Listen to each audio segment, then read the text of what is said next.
Welcome back to my YouTube channel. അസ്സലാമു അലൈക്കും. എന്തുണ്ട് വിശേഷം? എല്ലാവർക്കും സുഖാണെന്ന് വിചാരിക്കുന്നു. ഇപ്പോൾ കുറച്ച് നാളായി ഞാൻ ഈ വീഡിയോസ് ഇടാത്ത ലെങ്തി വീഡിയോസ് ഇടാത്ത വീഡിയോകളൊക്കെ കാണുന്നു എന്ന് പ്രതീക്ഷിക്കുന്നു. നല്ല നല്ല കമന്റ്സും കാര്യങ്ങളൊക്കെ വരുന്നുണ്ട്. അപ്പോൾ ഒരുപാട് എക്സ്പീരിയൻസസ് കുറേ പാരൻസ് ഷെയർ ചെയ്തിട്ടുണ്ട്. എന്നെ സംബന്ധിച്ചിടത്തോളം അതൊക്കെ ന്യൂ എക്സ്പീരിയൻസ് ആണ്. ഇപ്പം എൻ്റെ സിറ്റുവേഷനും കാര്യങ്ങളൊക്കെ എനിക്ക് മനസ്സിലാക്കാൻ പറ്റുന്നുണ്ട്.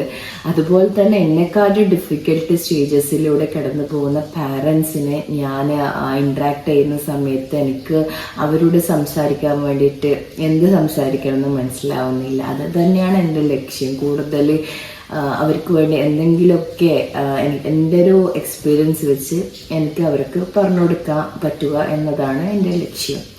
എനിവേ, അപ്പം ഞാൻ ലാസ്റ്റ് നമ്മൾ പോസ്റ്റ്പാർട്ടം ഡിപ്രഷനെ കുറിച്ചിട്ടും എൻ്റെ എക്സ്പീരിയൻസിനെ കുറിച്ചിട്ടൊക്കെയാണ് ഞാൻ സംസാരിച്ചിട്ടുണ്ടായിരുന്നത്. മോള് ജനിച്ച് ഒരുപാട് സ്ട്രഗ്ലിങ് പീരീഡിലൂടെയാണ് ഞാൻ കടന്നു വന്നിട്ടുണ്ടായിരുന്നത്. ഞാൻ മോളെ ക്ലബ് ഫുഡിൻ്റെ കാര്യങ്ങളും ഒക്കെ ഞാൻ പറഞ്ഞിട്ടുണ്ട്. ഞാൻ പോസ്റ്റ്പാർട്ടം ഡിപ്രഷനെ കുറിച്ചൊക്കെ സംസാരിച്ചല്ലോ. അപ്പം അത് മാത്രമല്ല, അതിൻ്റെ കൂടെയാണ് എനിക്കൊരു മൈക്രോസെഫാലി സെറിബ്രൽ പൾസി ആയിട്ടുള്ള കുട്ടി ജനിക്കുന്നത്. നിങ്ങൾ ഒരുപാട് എക്സ്പീരിയൻസസ് ഇപ്പോൾ കുറേ പേര് ഇൻസ്റ്റഗ്രാം വഴിയാണെങ്കിലും അതുപോലെ യൂട്യൂബ് ഇൻബോക്സിലാണെങ്കിലും കമൻസിലാണെങ്കിലും എനിക്ക് മെസ്സേജസ് വരാറുണ്ട്. ഇപ്പം എങ്ങനെയാണ്, ഇപ്പോൾ 2 കുട്ടികളൊക്കെ ഇല്ല അമ്മമാരൊക്കെ ഉണ്ട് കേട്ടോ. അതൊക്കെ കേൾക്കുമ്പോൾ ഭയങ്കര വിഷമമാണ്. ഇപ്പം ഇന്നെന്തായാലും നമുക്ക് ആ ഒരു ടോപ്പിക്കുമായിട്ട് സംസാരിക്കാം. നമുക്കൊരു CP ചൈൽഡോ അല്ലെങ്കിൽ എക്സ്ട്രാ ഏബിൾഡ് ആയിട്ടുള്ള കുട്ടികൾ ജനിച്ചു കഴിഞ്ഞാൽ എന്താണ് നമ്മളെ പാരൻസ് അനുഭവിക്കുന്ന സ്ട്രെസ്. ഇപ്പം എനിക്ക് കൂടുതലായിട്ട് പറയാനും എന്നെക്കുറിച്ച് മാത്രമാണ് എനിക്ക് പറയാൻ പറ്റുന്നത്. ഞാൻ മനസ്സിലാക്കിയത്തോളം നമ്മൾ ഒരുപാട് മുന്നിൽ അലേർട്ടായിരിക്കും. നമുക്ക് എൻ്റെ മോളെ പോലെയുള്ള മാലാക കുഞ്ഞുങ്ങൾ ഉണ്ടാകുന്ന സമയത്ത് എസ്പെഷ്യലി അവർക്ക് എന്തെങ്കിലും പ്രശ്നങ്ങൾ വരുന്നുണ്ടോ എന്ന് കാത്തു നിൽക്കുന്ന ഒരു അമ്മമാരാണ്. എപ്പോഴും അവരുടെ ജീവിതം സ്ട്രഗ്ലിംഗ് ആണ്. ഒരുപാട് പേര് പറയുന്നത് സ്വർഗത്തിലെ മാലാക കുഞ്ഞാണ്. തീർച്ചയായിട്ടും സ്വർഗത്തിലെ മാലാക കുഞ്ഞാണ് എൻ്റെ മകൾ അല്ലെങ്കിൽ നമ്മുടെ കുട്ടികൾ. പക്ഷെ ഒരമ്മ അല്ലെങ്കിൽ ഒരു അച്ഛൻ അനുഭവിക്കുന്ന സ്ട്രെസ്സ് അത് വളരെ വലുതാണ്. അപ്പം അത് നിങ്ങൾക്ക് മനസ്സിലാവണമെങ്കിൽ നിങ്ങൾ എന്തായിരിക്കണം, സെയിം സിറ്റുവേഷനിൽ ഉണ്ടായിരിക്കണം. ആർക്കും ഈ ഒരു അവസ്ഥ വരാതിരിക്കട്ടെ. എനിക്ക് ഒരുപാട് തരത്തിൽ പ്രശ്നങ്ങൾ ഞാൻ അനുഭവിച്ചിട്ടുണ്ട്. കാരണം എന്ന് വെച്ചാൽ കുട്ടിക്ക് അസുഖം കൂടുന്ന സമയത്ത് എനിക്ക് സ്വയം കൺട്രോൾ ചെയ്യാൻ പറ്റുന്നില്ല. കാരണം മോൾക്ക് അപസ്മാരം കൂടിയ സമയത്താണെങ്കിൽ പെട്ടെന്ന് അപസ്മാരം കൂടുക എന്ന് പറഞ്ഞാൽ വളരെ ഒരു മനുഷ്യനെ കണ്ടു നിൽക്കുന്നതിൻ്റെ അപ്പുറമാണ് മോൾക്ക് അപസ്മാരം കാണാറുള്ളത്. അപ്പോൾ അവൾക്ക് ഏജ് കൂടുന്ന സമയത്ത് 9 മാസത്തിലാണ് അവൾക്ക് അപസ്മാരം ഡിക്റ്റേറ്റ് ചെയ്തത്. അപ്പോൾ ഈ 9 മാസം മുതൽ ഈ ഒരു 5.5-6 വയസ്സാകുന്നവരെയും ഒരുപാട് ഹൈ സീഷറിലേക്ക് കുട്ടി വന്നിട്ടുണ്ട്.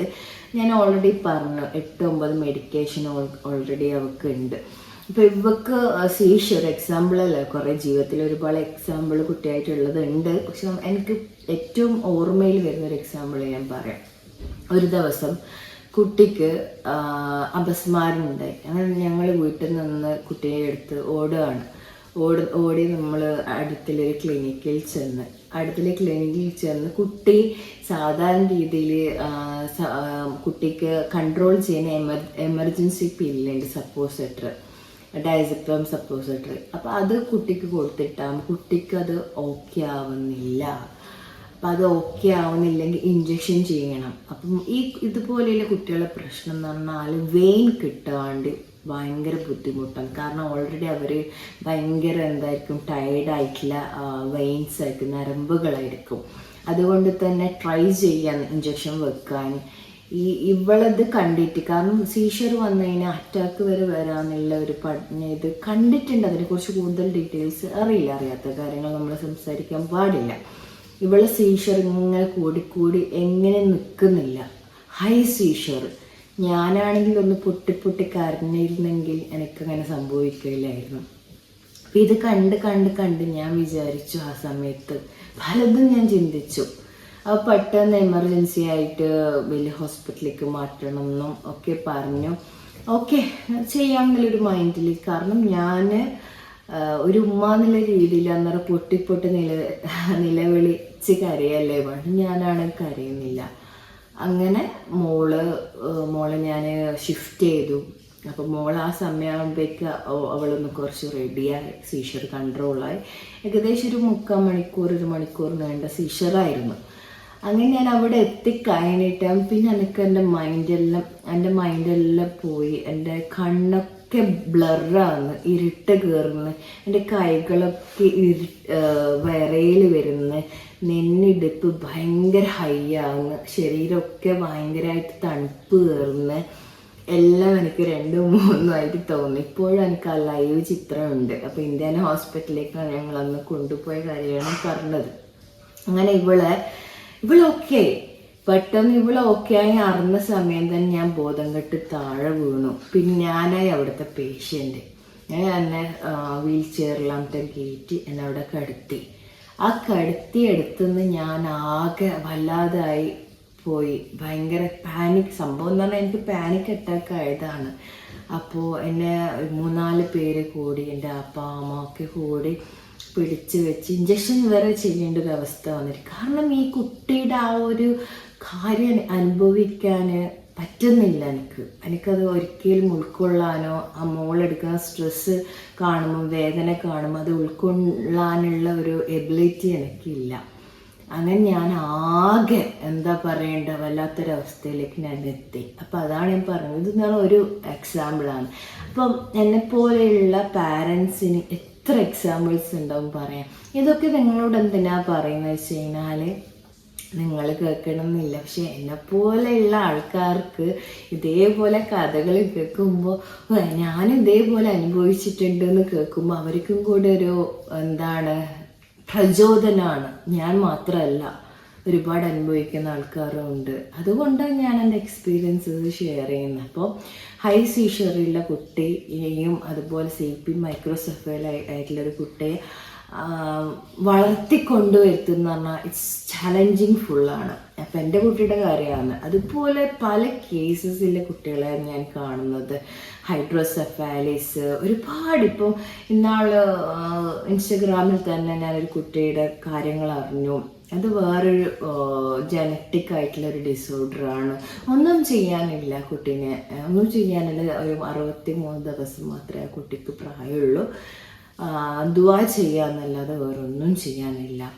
അപ്പം നമ്മൾ ലൈഫിൽ എക്സ്പീരിയൻസസ് ഷെയർ ചെയ്ത് കഴിഞ്ഞാൽ ആർക്കെങ്കിലും ഒരാൾക്ക് അതൊരു മോട്ടിവേഷൻ ആയിക്കഴിഞ്ഞാൽ ഞാൻ കാരണം അവർ ജീവിതത്തിലേക്ക് തിരിച്ചു വരാം. പിന്നെ ഈ നമ്മുടെ മാലാ കുഞ്ഞുങ്ങളിലെ പാരൻസിൻ്റെ മെൻ്റൽ സ്റ്റെബിലിറ്റി അസസ്മെൻറ്റ് ചെയ്ത് കഴിഞ്ഞാൽ വീക്കായിരിക്കും, ഡെഫിനറ്റ്ലി വീക്കായിരിക്കും. മേ ബി ഞാൻ പവർഫുള്ളാണെന്ന് പറയുന്ന ആളാണെങ്കിൽ ഡെഫിനറ്റ്ലി അവർ വീക്കായിരിക്കും. കാരണം അവർ എല്ലാവരും സിമ്പതി എമ്പതറ്റിക് ആയിരിക്കും കാണിക്കുന്നത്.